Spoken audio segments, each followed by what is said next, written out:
the university has become one of the top 3 B-BBEE compliant universities in South Africa. The fact that UCT achieved a level 4 B-BBEE status and managed to maintain that status in 2021 during the COVID-19 pandemic demonstrates UCT's commitment to transformation.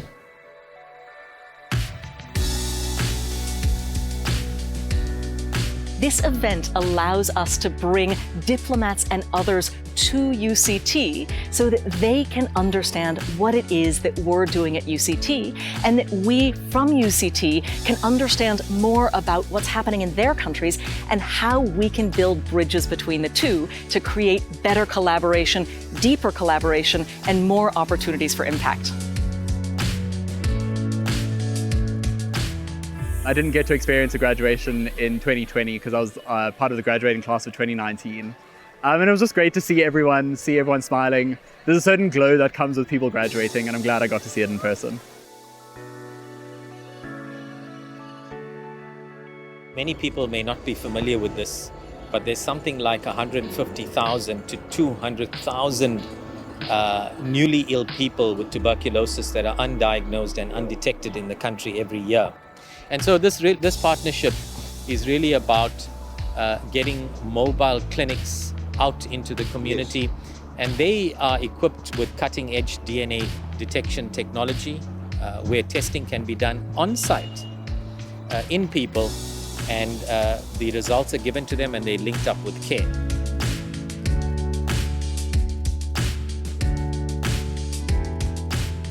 The loss of a library at an academic institution, or any library for that matter, is a huge loss to its community. This space will rise up into whatever else is going to be, and a new generation of people and ourselves will come back and create more memories.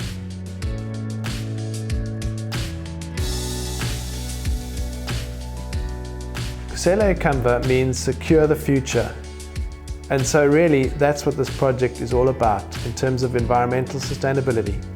Securing the future for UCT and for the community at UCT and for generations to come. The project has 5 different components. The first is focused on carbon, the second on water, the third on food, waste and wildlife nexus on campus, and the fourth is focused on waste to energy. And the fifth really draws all of those together and is about establishing a community of practice on campus.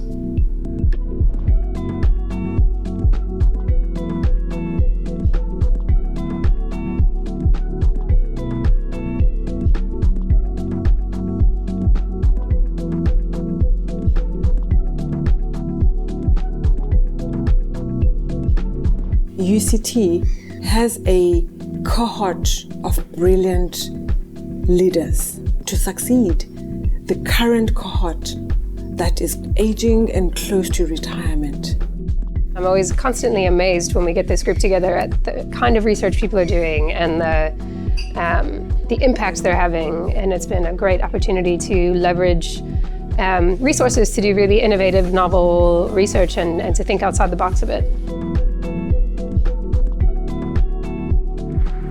Chancellor, I have the honour to present, for the award of the degree of Doctor of Social Science, honoris causa, Kaiser Motang.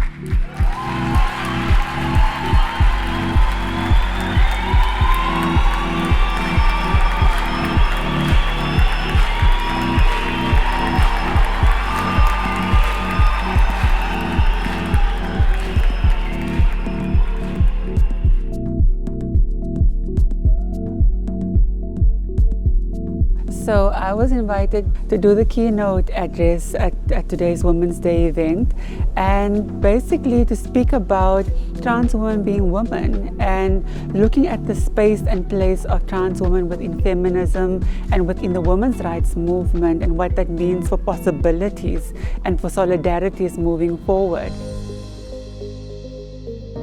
Tonight, we are at the UCT GSB Conference Center on the first floor and rooftop, and you can be expecting fashion, performances, and speeches.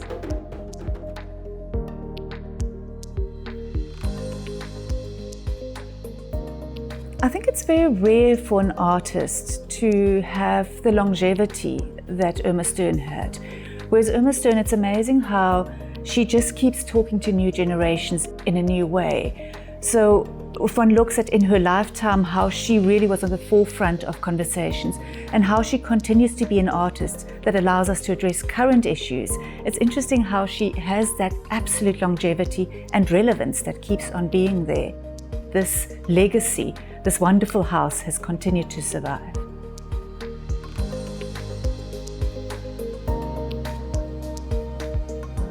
So over the past few years at H3D, we've been working on this anti-cancer compound as a potential anti-malarial. This study has identified a human kinase inhibitor, which is in clinical trials for the treatment of cancer, that also has anti-malaria activity. And that information is really critical in designing next generation of medicines that are able to resist resistance, or at least delay its emergence.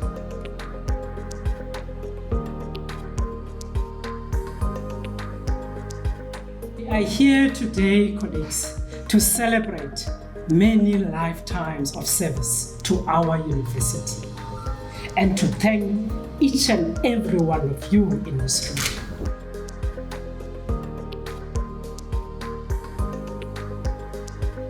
Today we are hosting Vice Chancellors from 36 universities, 20 of them from the European Union Guild universities and 16 of them from the African Research Universities Alliance. We're talking about how do we mobilize funds collectively. We're talking about setting up clusters of excellence, focusing on research areas that are of importance for the African continent, but for the world globally.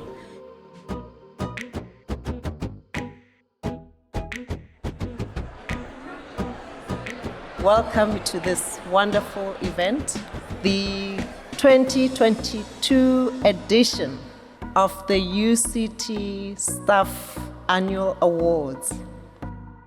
Now, colleagues have served this university faithfully for 15 years, 25, 35, and even 45 years.